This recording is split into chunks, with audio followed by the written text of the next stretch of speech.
Alright, nkulamusizaako nnyo mukwano gwange yonna gy'osinza obba ng'otuwuliriza weebale kwekuumira ku mayingo gano aga UG Updates TV. UPDF kaweddemu.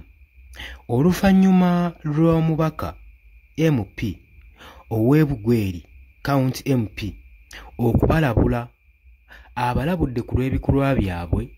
era n'akomekkereza nga beebino wammanga byabagambye gwe mukwano gwange era byabagambye bitiisiza ddala nga institution ey'amaanyi ng'eno eya UPDF eya Uganda People's Defence Force okubanga basobola ogiteekako warning ng'eno nga bo tebasobola kubanga bayimirira ne balaba ensonga ng'eno kiba kitiisa eggwanga lyattu nga Uganda. Oyi ku UG Update TV ko sinziro bango otuwuliriza bwe bali kwekuumira ku mayingo gano gwe mukwano gwange ali eyo ampuliriza. Ena tweyungako kirira wansi waliwo ekigambo subscribe kikoneko obeere nga otweyungako ddala bulungi nnyo mwe abali emitala w'amayanja mbaanirizaako nnyo. Kakati Abdul Katuntu Bugwere County MP agenze maaso n'okulabula eggye ekkulu erya Uganda litwandiise erya UPDF Uganda People's Defence Force okubanga lyeddako abagambe mmwe we muteegendereze mugenda kukomekerera nga bali abaazikirira ku mirembe gy'Amiini abagambye nti nno nze ekkubo lyenda bamukutte mukwatidde ddala ekkubo eryakomekkereza bannamagye abaali ku mulembe gwa Idi Amini olw'ensonga lwaki agenda mu maaso n'okubawuuninga abawuuninga n'agambye nti nno MP Mulamba Abdul Katuntu w'Ebugweri County MP yagenda maaso n'okulabula ekitongole kino institution eno ennene eyandibadde genda maaso n'okulabula n'okukuuma eddembe mu ggwanga lyayo Uganda ageze maaso n'ogirabula ng'ayogera Katuntu Abdul Katuntu ng'asinziirira ku interview oba ku interview ebadde ku radio gyakoledde ku radio olunaku olwaleero agamba nti nno UPDF okubanga ekwata ekkubo ne yeenyigira mu kubuzaawo mu kuwamba abantu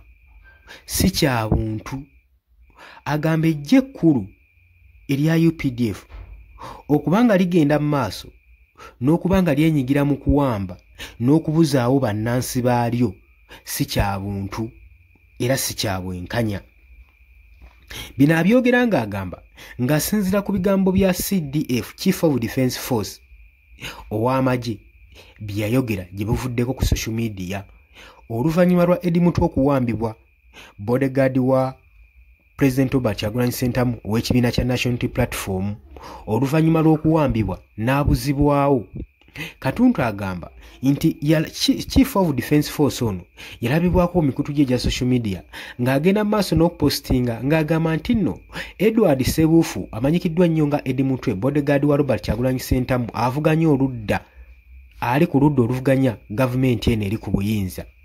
ng'agamba nti nno ye yali amuterese ng'ali era mu basement ye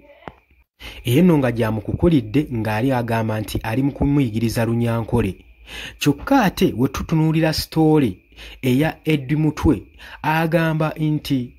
yakwatibwa n'atwalibwa mu kifo ekyalabika nga basement ng'era nga amaka ga bbeeyi eyo gye yakakibwa okwogera Olunyankole kubanga ne interrogation zonna ze baali bamukolako baazikolanga mu lulimi lwe yali tategeera ekikulaga nti nno General Muhoozi Kainerugaba kituufu ddala ye yali ayina Eddie Mutwe bodyguard wa Robert Kyagulanyi Ssentamu naye nga ne kyamulanga tekiriiwo. Kakati Abdul Katuntu agamba nti nno ebikolwa nga bino Chief of Defence Force Mulamba okwenyigira mu bikolwa oba ow'amagye yenna alina okwenyigira mu bikolwa eby'okubuzaawo n'okuwamba n'okutta bannansi bikolwa byakko era babivumirira. Agamba nti we muteddeko mugenda kusaanyizibwawo nga bannamagye abaali ku mirembe gya Amini we baakomekkerera singa temweddako. Agamba nti nno Abdul Katuntu agamba ayongera n'okuttaanya ng'agamba ekibiina kino ekiri mu buyinza ekya National Resistance Movement okujja mu buyinza sigegana amagye ge kyakozesa baakozesa National Resistance Army eyali disciplined eyalina empisa era nga buli mawanga gagyegomba.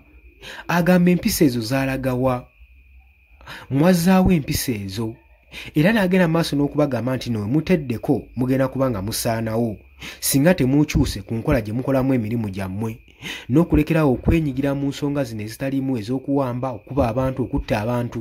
kati ng'ekyalabikibwako wali ku by-elections ezaali e Kawempe nga bagenda mu maaso n'okujjuliza ekifo ky'omubaka w'e Kawempe constituency ebyaliwo mwabiraba era baamagye be banyigira mu bikolwa eby'okuteekawo keesi okuba abantu okuwamba okusiba abantu era bye baali beefudda ekitongole ekya Election Commission wano mu Uganda. So ebikolwa bino bye tugezaako okugenda mu maaso n'okuba nga tuvumirira gwe mukwano gwange. Era agenda mu maaso Abdul ng'agamba nze okusinziira ku ndowooza yange view yange gyempo oba amagezi gaawa aba UPDF oba ab'amagye aba Uganda People's Defence Force bagende mu maaso n'okuba nga bawuliriza bannayuganda bawulirize bannayuganda ki kye babagamba rather than okubatuntuza n'okubakuba olw'okuba nga balina kye boogeddeko. Kiyinza okuba ekyo kye boogera kye babagamba kiyamba ffe ffenna nga nammwe kibayamba kuba nammwe muli bannansi ate mmwe muliwo okuweereza bannansi ggwanga kitegeeza mulina kubeera nnyuto temulina kwekubira ku ludda lwonna. Nkuzaayo emabega etteeka erifuga UPDF Act Amendment 105 ne 106 amendment eyo ekugira bulungi nnyo military officer yenna okwenyigira mu byobufuzi era obutabaako na sayidi ekyo nno baakiteekawo kisobole okuba nga kimukugira obutabaako sayidi asigale ng'ali nnuto abeere nga tasapootinga ludda luvuganya abaale nga tasapootinga na ludda luli mu buyinza asobole okuba nga aweereza eggwanga lye n'omutima gumu nga talinamu wadde kuwankawanka wadde na kyekubiira. Kakino kyagezaako okuba nga abagamba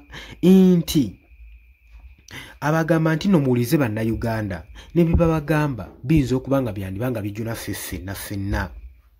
Agamba muyige okuwa ekitiibwa okurespectinga constitutional boundaries mumanye we mukoma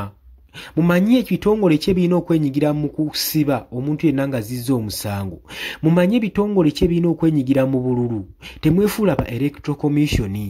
muddeyo musome ssemateeka mutafute bulungi mulabe biki ssemateeka byabakugira okukola n'obutakola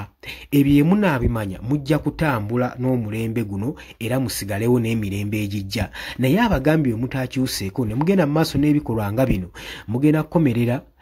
kukomekkerezebwa ng'abamagye abalabibwako mu myaka giri egya Idi Amin bwe bakomekkerezebwa olw'okuba nti n'empisa zaali zimaze okuba nga zisiiwuuka. Kati agamba nti no tewali njawulo omulembe guno amagye g'omulembe guno nabiri ebiseera ebyayita singa tebeddeko abantu bagenda tandika okujjamu interest mu magye g'eggwanga ekkulu aga Uganda People's Defence Force. Oli ku Yugi Update TV kosinzo bango otuwuliriza we bali kwekumira ku mayengo gano abula ntegeeza gwe atannatweyungako kkirira wansi waliwo ekigambo subscribe kikooneko obeere nga otweyungako mbagaliza olunaku olulungi oli waddemu okujja mu comment section n'oteekawo endowooza yo.